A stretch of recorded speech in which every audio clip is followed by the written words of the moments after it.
We're going to talk about Ray Epps. Ray Epps is suing Fox News and Tucker Carlson. It's a crazy story. We're going to talk about that. But first, I have an announcement to make. I have some exciting news that I wanted to share with you. I am delighted to announce my new book. It's called Hide Your Children, Exposing the Marxists Behind the Attack on America's Kids. I'm really excited to tell you guys about this. I've been keeping it a secret for about a year because one of my pet peeves is when someone announces that they've written a book and I'm like, that book sounds awesome. I can't wait to read it. Let me go buy it. And I go to the Amazon page and it's not out for like 8 months. And I'm like, dang, I wanted to read that now, not next year. So I kept this a secret so that you can pre-order this book if you so choose. I invite you to pre-order it and it will be in your mailbox in just a few weeks. It's out in September, so not too long to wait.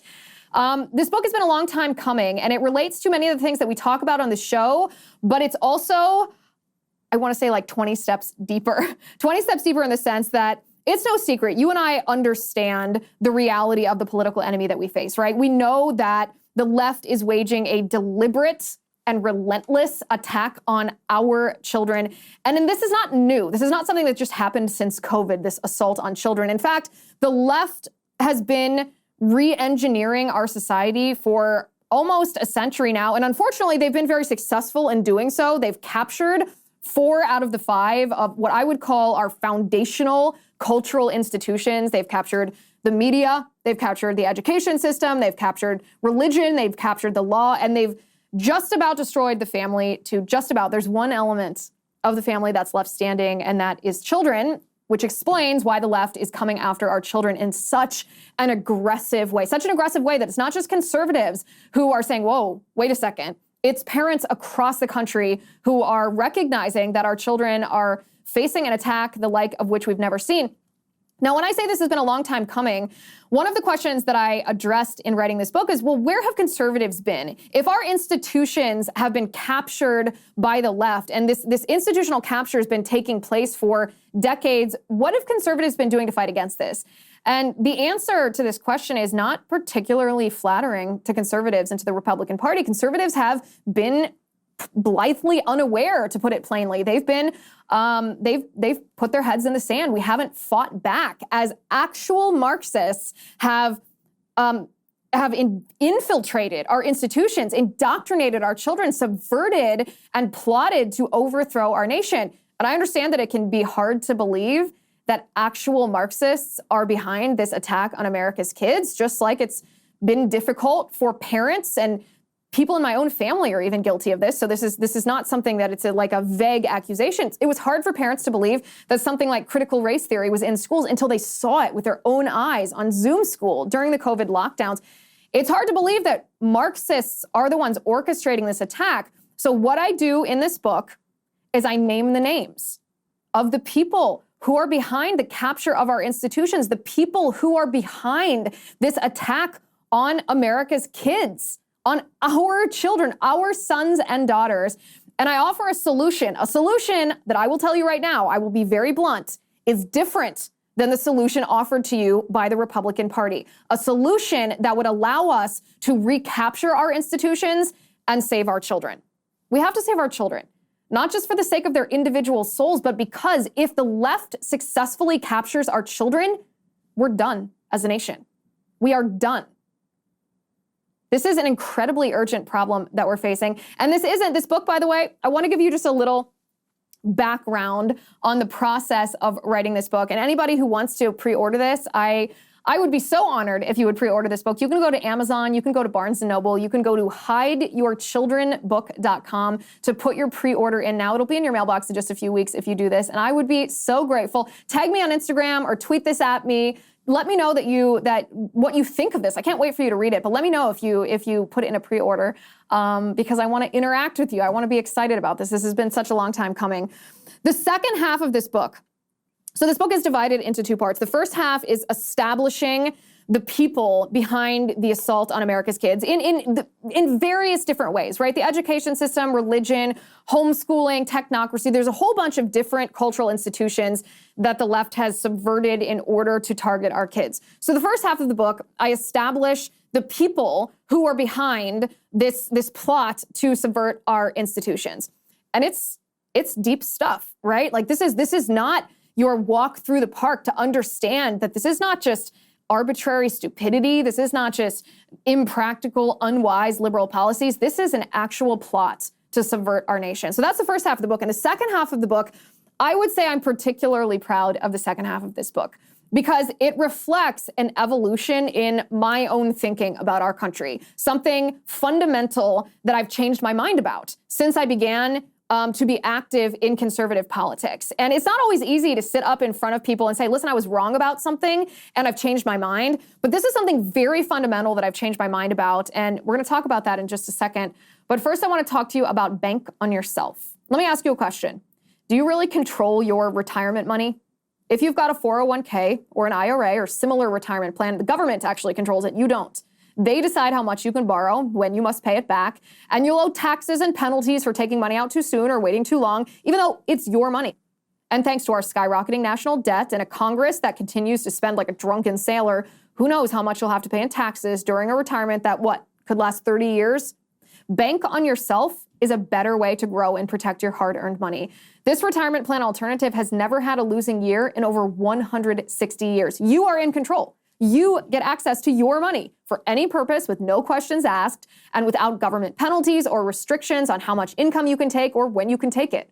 Try doing that with your 401k or IRA. You can't.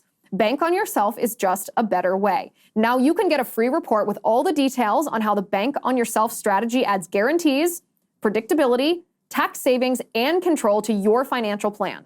Just go to bankonyourself.com/Liz. That's bankonyourself.com/Liz. So the second half of my book reflects an evolution in the way that I have thought about our country. When I first began to be active in conservative politics, I was very young. I was in late high school and early college, and let's just say my birthday was yesterday and I turned 34. So you can do the math. I'm not going to do the math on TV and admit how long it's been that I've been active in conservative politics. But I want to actually illustrate what happened to change my mind on something fundamental. So in 2016, that was 8 years ago now, it was the first year that I was invited to speak at CPAC. And it was a phenomenal experience because this is actually a tangential story, but I still think it's a funny one. I was scheduled to speak late in the afternoon at CPAC, and Marco Rubio, this was during the primary before Trump had become the nominee in 2016, Marco Rubio was supposed to headline CPAC at noon that day. And the room was packed to the rafters. There were like 5,000 people in that room, and Rubio was running late. He was running late, and the organizers of CPAC came up to me. I was at CPAC all day, and they said, hey, Liz, can you change the time of your speech? Can you actually speak now so that we can fill this block while Rubio's just running maybe 30 minutes late? Can you fill this now instead of speaking later on in the afternoon? And I was like, heck yeah, I can. This room is packed. Of course, I'd love to go up and open for Marco Rubio. So I did. I went up, and the first speech I'd ever given at CPAC, I opened for Marco Rubio, and that was in, like I said, 2016. You remember the feeling of the 2016 Republican primary. In front of 5,000 people. And afterwards, in the lobby, I was doing interviews with a lot of reporters and news organizations that were talking to people about who their preferred candidate was and just about Republican politics in general. And one independent journalist comes up to me and asks me a very philosophical question, nothing about the primary, nothing about the candidates. He asks me, how do you define liberty? What do you think the role of liberty is in our government? And I answered him, and I gave him a very libertarian answer. I said, well, I believe that the role of government is to protect our inherent God-given rights, the rights that were spoken about in the Declaration of Independence, the right to life, the right to liberty, the right to pursue happiness, which is just another phrase for the right to pursue property or the right to the fruits of your labor. And gave him that answer. And I said, government should pretty much stick to making sure that people don't violate those rights and basically otherwise get out of our business. And this journalist or this reporter says to me, okay, well, do you support the legalization of hard drugs? And I said, the legalization of hard drugs? Are you talking about like meth? Are you talking about like fentanyl? Are you talking about cocaine? No, I don't support the legalization of hard drugs. Well, it turns out he was actually talking about the legalization of marijuana. And it turns out he wasn't a journalist at all. He was an activist, which is fine. He's allowed to ask me questions, even if he's an activist. But he accused me at the time, and you can still find this video on YouTube if you so choose, although it's a little cringy, I think. It was, after all, 8 years ago. He accused me of betraying my principles on liberty because I defined liberty as the government only protecting people's right to life, liberty, and the pursuit of happiness, to property, while also saying that the government should prohibit people from being able to not just consume these drugs, but bring them to the market. And he accused me of being a hypocrite about liberty. And to be honest with you, that conversation has stuck in my mind for the last 8 years.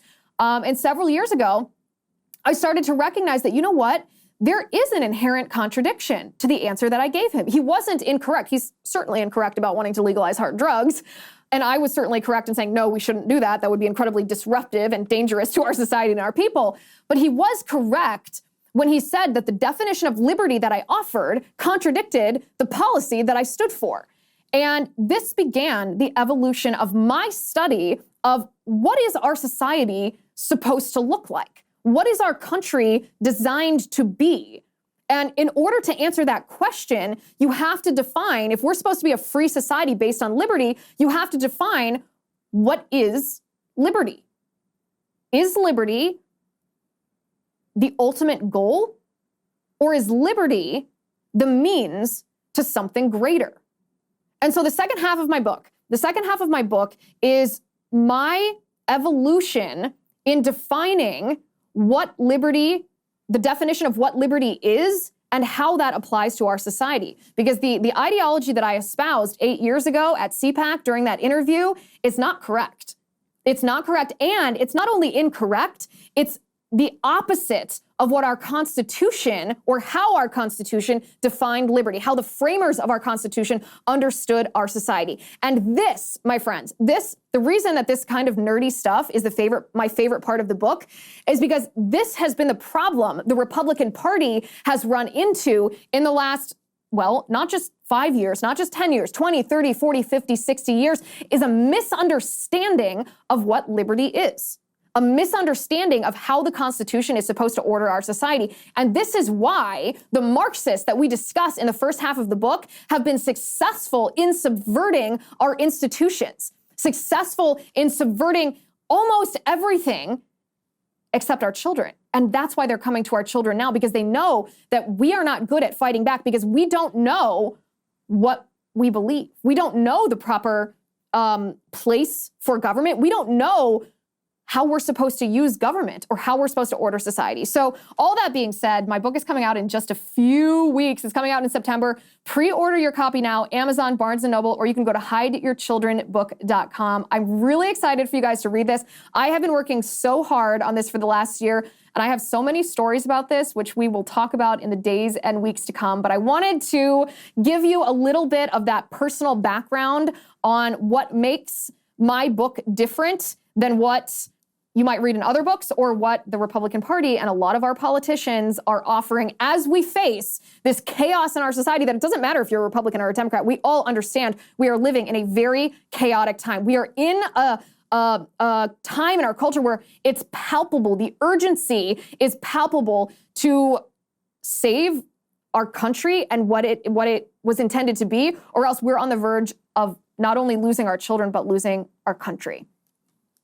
Also, by the way, a little bit of a tangential topic, but I want to thank everyone for all the birthday wishes yesterday. So many of you sent me emails and text messages and tweets and Instagram comments wishing me happy birthday, and it made me feel very, very loved. I appreciate every one of you, and I've read them all, so thank you for that. I will say my favorite thing that happened on my birthday, or my favorite bit of celebration, is when my 90-year-old grandparents called me on FaceTime. They both have iPhones, which they can operate, and they called me on FaceTime, which was delightful, but then they spent the entirety of the call fighting over who should be on screen, my grandmother or my grandfather. And they weren't trying to hog the screen. They were fighting because each of them wanted the other to be on screen, which was the most hilarious skit that you've ever watched. And it was so delightful. I love them with all my heart. They've been married for 67 years, and they adore each other. They adore each other, and they think, my grandmother thinks my grandfather is hilarious. She said on the call, she's like, my cousin actually met him first before I met him and married him. She didn't like him because she thought he was too much of a smart aleck, but that's what I like best about him. And I thought, my goodness, the world needs more of these people. They are the salt of the earth. They are the best. And that was my favorite part of my birthday, in addition, of course, to all of your good wishes. Okay, let's talk about Ray Epps, shall we? But first, we're going to talk about 4 Patriots. In a startling description, the UN food chief warned the world with these words, that we are knocking on famine's door. He called what we're facing a perfect storm of a perfect storm. And he's not alone. Barron's published that a food shortage could be coming even in the United States. And farmers, by the way, see it too. John Boyd Jr. is a fourth-generation farmer. He told Fox News that we're going to see empty food shelves in the coming months. And that's why getting survival food is more important than ever. I strongly recommend you create your own stockpile of the best-selling 4 Patriots survival kits. This is not ordinary food. This is good for 25 years, super survival food. I have it. My husband and I keep it in our basement. It's very easy to store. They have different breakfasts, lunches, and dinners. And it's very easy to cook. These meals you can make in less than 20 minutes. You just add boiling water, simmer, and serve. And right now, and for the next few days, you can get 10% off your first order if you go to 4patriots.com and use my promo code Liz. Go to 4patriots.com, use my promo code Liz to start your stockpile today. My husband, I will tell tales, was giddy when the 4 Patriots survival food kits arrived. He loved them. Like I said, we are prepared for whatever might come. I highly recommend that you prepare as well. 4patriots.com, promo code Liz. Okay, let's talk about Ray Epps. Ray Epps is suing Fox News and Tucker Carlson for defamation for Tucker Carlson's question, who is Ray Epps? I feel like we should have this echo in the studio as we say that. Who is Ray Epps? It's like the question of a century. It is the question of our times. Who is Ray Epps? Who is this guy? And why has the FBI treated him the way that they have treated him, or treated him the way they haven't treated him? It's a perfectly valid question, one that we've asked many times on this show, and we will continue to ask. A couple of points. This story was already kind of a crazy story, and it's gotten even crazier today, not just because Ray Epps is suing Fox News. We're going to talk about that part first, because truly what happened here is this is what's called a nuisance lawsuit. Ray Epps is hoping that Fox News will settle with him the way that Fox News settled with Dominion voting system. So oftentimes when there are high-profile people, or this includes companies as big as Fox News, when they have a lawsuit against them, they don't want to go to discovery because they don't want their emails and their text messages revealed even to a jury because it'll be leaked to the news. They don't want their executives deposed. They don't want their talent exposed to this kind of negative publicity. So they just settle. That's what Fox News did with Dominion. They didn't want the Murdochs. They didn't want Tucker Carlson. They didn't want other people at the company to be deposed, so they just settled with Dominion lawsuits. But what this does, I hate nuisance lawsuits, and I hate settling nuisance lawsuits, because what it does is it invites more lawsuits. It invites people like Ray Epps to think, oh, maybe I could squeeze a little money out of Fox News too if they don't actually want to go to trial. My case doesn't have to be that strong. They just have to fear the trial. They have to fear the process of the trial, and maybe I'll get a payout from it. So for that reason, I don't like when places settle nuisance lawsuits. I think that Ray Epps' lawyer is an expert in nuisance lawsuits. His lawyer, by the way, is a man named Brian Farnan, who was the lead Delaware counsel for Dominion voting systems lawsuit against Fox. You cannot make this stuff up. Cannot make this stuff up. There is a concerted effort by the left to go after Fox News, to try to, this is what they did with Dominion, right? The Dominion PR people came straight from Jill Biden's office at the White House, the office of the First Lady. It's not a coincidence. It's not a coincidence. So the New York Times reported on this lawsuit initially, and I want to read what they wrote. They said, Ray Epps, the man at the center of a widespread conspiracy theory about the attack on the Capitol on January 6th of 2021, filed a lawsuit on Wednesday accusing Fox News and its former host, Tucker Carlson, of defamation for promoting a, quote, fantastical story that Mr. Epps was an undercover government agent who instigated the violence at the Capitol as a way to disparage President Donald Trump and his supporters. This is what the complaint reads. Just as Fox had focused on voting machine companies when falsely claiming a rigged election, Fox knew it needed a scapegoat for January 6th. It settled on Ray Epps and began promoting the lie that Epps was a federal agent who incited the attack on the Capitol. It's kind of funny to read the language of this lawsuit, understanding that Ray Epps' lawyer is the same lawyer for Dominion. So, of course, he references his own work. So you think, oh, well, if Dominion's lawsuit was intended to take Fox down and this nuisance lawsuit is just riding on the coattails, there's your proof. There's your proof. Mr. Epps, the New York Times says, is seeking an unspecified amount of damages. Yeah, I bet. Tens of millions, maybe hundreds of millions. We don't know. We'll never see this. This is what the New York Times writes. They say the publicity, and this is the accusation, is that Tucker Carlson begot the publicity. The publicity had damaging consequences for Mr. Epps and his wife, Robin, who received numerous death threats and were forced to sell their ranch and their business in Arizona and move to a mobile home parked at a trailer park. Now listen, if he received death threats, that's wrong. I don't condone that. I don't think that anybody should be issuing death threats against anybody, no matter who the anybodies are. I myself receive death threats on a daily basis. It's unpleasant. I don't wish that on my worst enemy. But to think that you could sue Fox for defamation because you received death threats, this is the most ridiculous idea that I have ever heard. The most ridiculous. The man told us, Ray Epps claimed that he was a Trump supporter. If you're a Trump supporter, I think it's a fair assumption that you might be conservative and you don't believe in free speech. You don't believe in the freedom of the press. You want to stifle anybody. You want to actually silence and criminally penalize them because they said things. They ask questions that are valid questions. Let's rewind here for just a minute before we get to the complicating factor. The complicating factor, just so you know, just a little spoiler here, is that Ray Epps in his lawsuit says that he was informed in May of 2023, so 2 months ago, he was informed by the Department of Justice that he would face charges for his actions on January 6th. Now, this is brand new information. It's funny, actually, that in most of these headlines about Ray Epps suing Fox News and Tucker Carlson, there's no mention of this claim by Ray Epps that he's going to face charges.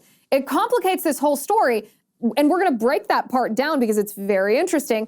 But first, let's remember why these questions about Ray Epps were asked. They were asked based on the behavior of Ray Epps himself, based on the fact that you and I sat here and watched video of Ray Epps outside of the Capitol telling people the day before January 6th that they should break into the Capitol, literally inciting the violence that did happen. There was some violence. There was some vandalism. I don't condone either of those things. I don't think that the majority of the people that were at the Capitol were instigating an insurrection. I don't even think the violence and the vandalism was an insurrection. I think that that's a false accusation by the left. But Ray Epps was one of the people that was orchestrating the bad things that did happen. And then the next day, he was bragging about it to his nephew. This is the video that we saw. This is what Ray Epps was doing. Watch this. Tomorrow, we need to go into the Capitol. Into the Capitol. What? No! Peacefully. Fed. Tomorrow, I don't even like to say it because I'll be arrested. Well, let's not say it. We need to go. I'll say it. All right.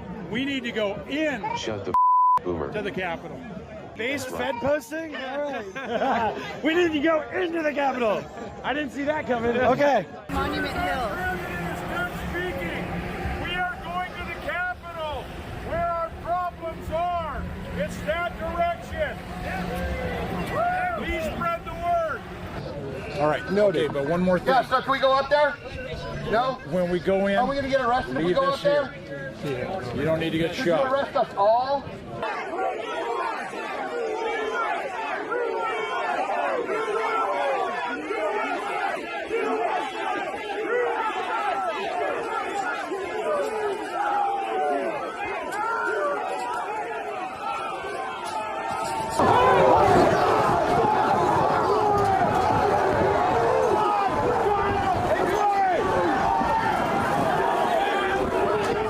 He's running towards the Capitol. He was part of the first breach, and then he led the charge towards the Capitol. This is after telling people the day before that they should rush the Capitol. He was encouraging, he was inciting. We all saw this video. You saw this video, I saw this video, the Democrats saw this video, the FBI saw this video, the Department of Justice saw this video. Everyone has seen this video. Everyone understood what Ray Epps did on January 5th and January 6th. And then that was juxtaposed against two things. It was juxtaposed against the fact that the FBI did not charge Ray Epps with anything as they were rounding up, charging, convicting, holding in pretrial detention hundreds and hundreds of people associated with January 6th. Ray Epps was not charged with anything. He was just left alone.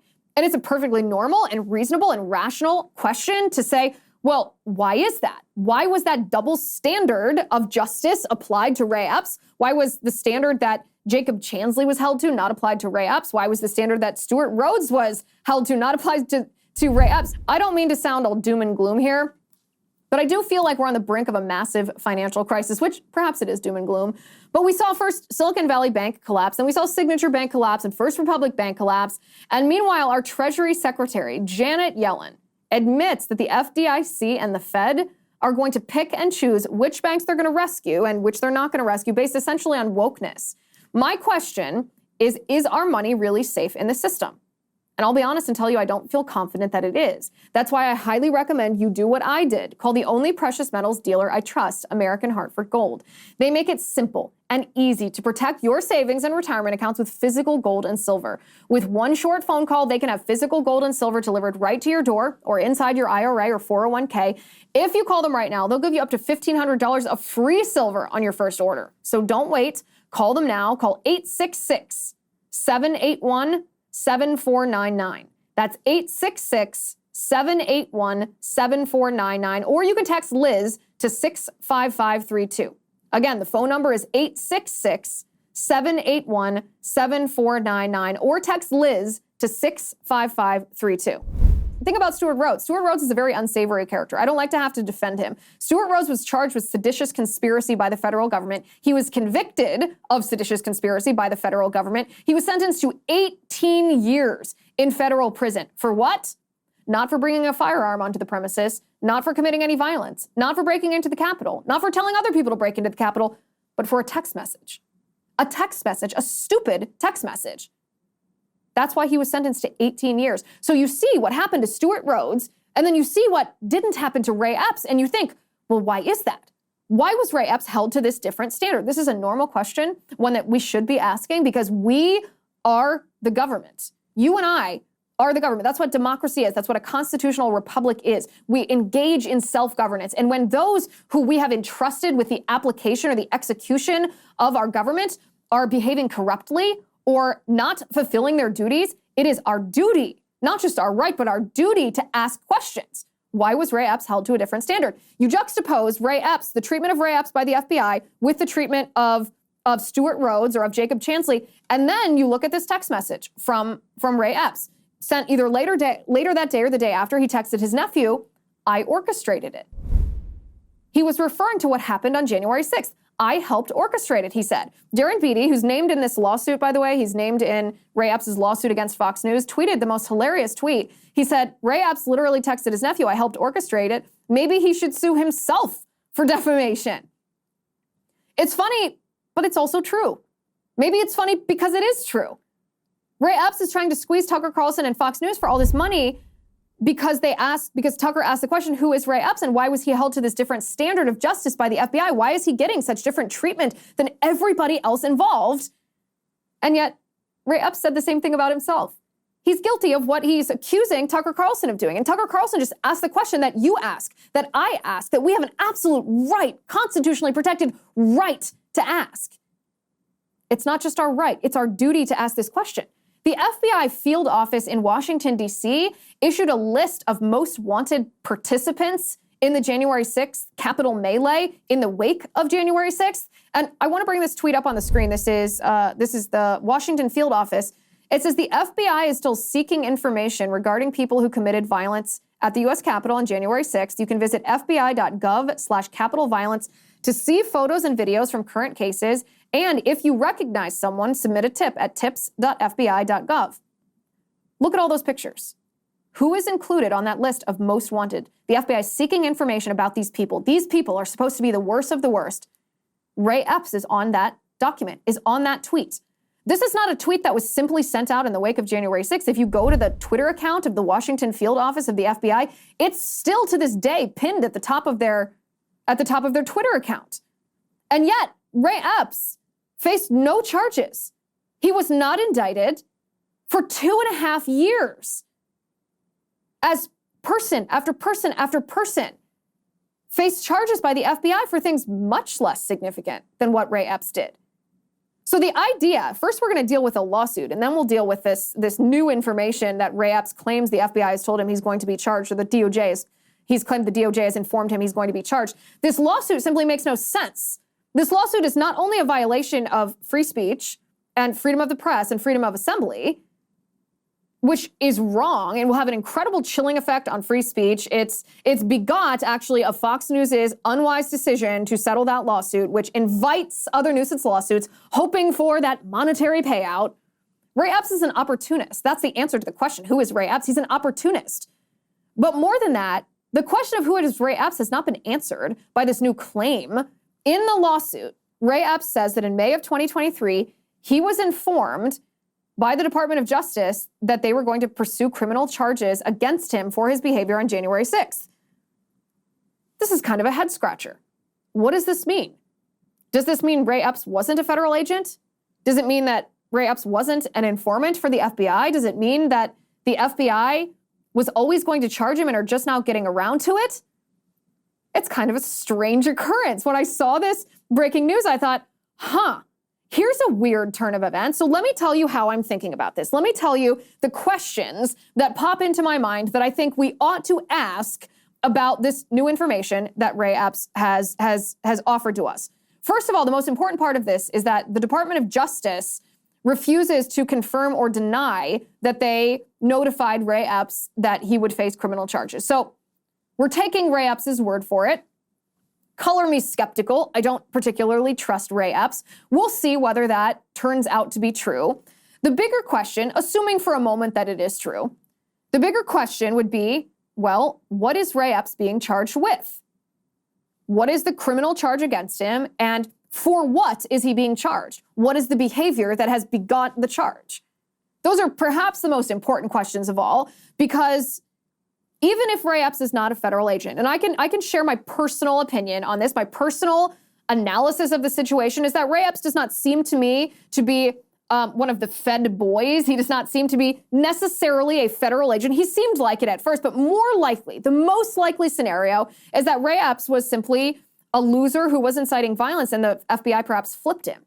Perhaps they came to him and said, hey, we're going to charge you with X, Y, and Z unless you give us phone numbers and names and text messages and emails and all your contacts and all the information we ask you for. And then in return for this, we'll provide you with some sort of immunity. That seems to be a very likely scenario. That seems to be something that could very possibly have happened. That would be my speculation if you're given just the binary option of, is he a federal agent on the federal payroll or is he an informant? It's more likely that he's an informant. It also gives him, by the way, the plausible deniability that he has engaged in, saying, I've never been paid by the feds. Well, yeah, an informant isn't always paid. Sometimes they're just offered immunity.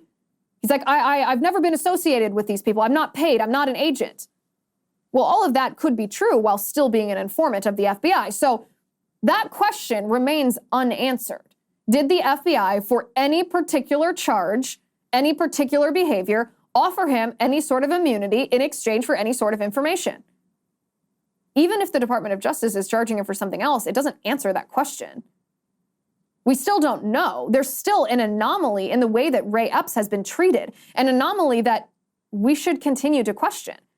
If Ray Epps was on video, which he is, if Ray Epps was inciting people to break into the Capitol, which he was, if Ray Epps then texted his nephew that he helped orchestrate the bad things that happened on January 6th, which he did, and the FBI just ignored him for 2.5 years, why? Why did they ignore him? What prompted them to seek charges against him now? When they considered those involved, the participants of January 6th, to be so dangerous that it justified pretrial detention, sometimes for years in solitary confinement, the man on video that said he was going to, or that was heard orchestrating people to break into the Capitol and then bragging about it on text message after, they don't consider him to be a threat. They let him go for 2.5 years before charges. I'm sorry, I smell a rat. Call me a skeptic if you will, but something doesn't ring true here. This doesn't answer any of our questions.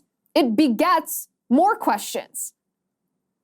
The question of who is Ray Epps and how he has been involved, what his communications have been with the federal government, are questions we should continue to demand answers to. Because what happened on January 6th is not something we can leave in the past. What happened on January 6th will be a turning point in our nation if we allow those who are in charge of our government, whether it's the Biden administration itself, whether it's Merrick Garland at the Department of Justice, whether it's Christopher Wray and the FBI, if we allow these institutions of our government to be weaponized against citizens who we're concerned about the integrity of our election system, our system of democracy, the way that we participate in our self-governance, if we allow the federal government to get away with that, it's going to empower them. It's going to enable them to do it again. And remember, the majority of the American people at this point think that the federal government, federal agents were involved in provoking what happened on January 6th. Because there's evidence that shows that the federal government was involved in provoking what happened on January 6th.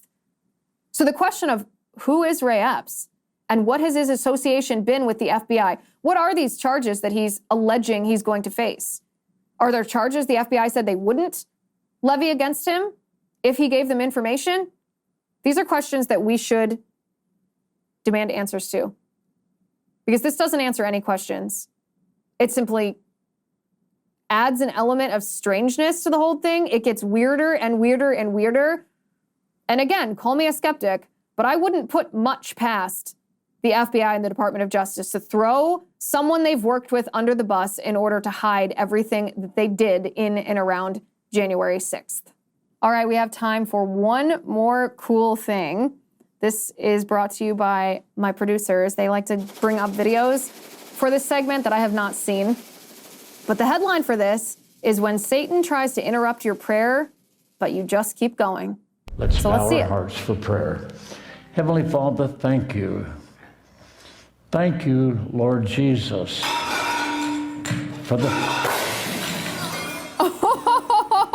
This is like that Bush video that we watched a couple weeks God, ago. because Remember when we were watching joy that has worship come service, the video of the worship service, and into the the world. pianist, the Thank ficus you, or the Lord, plant behind for him the kept falling on joy him? that the This is what's Savior happening to brought. this preacher.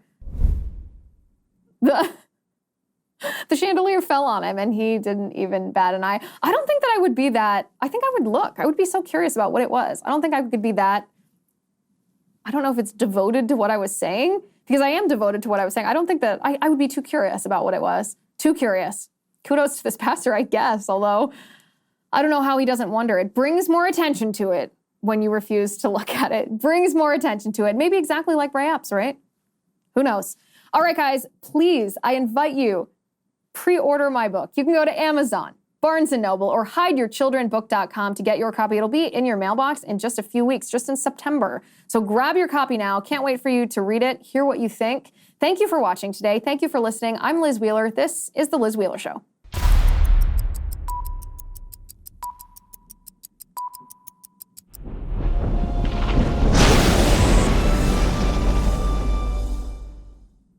If you haven't already, give this video a thumbs up, hit the subscribe button below, and ring the bell to make sure you never miss a video.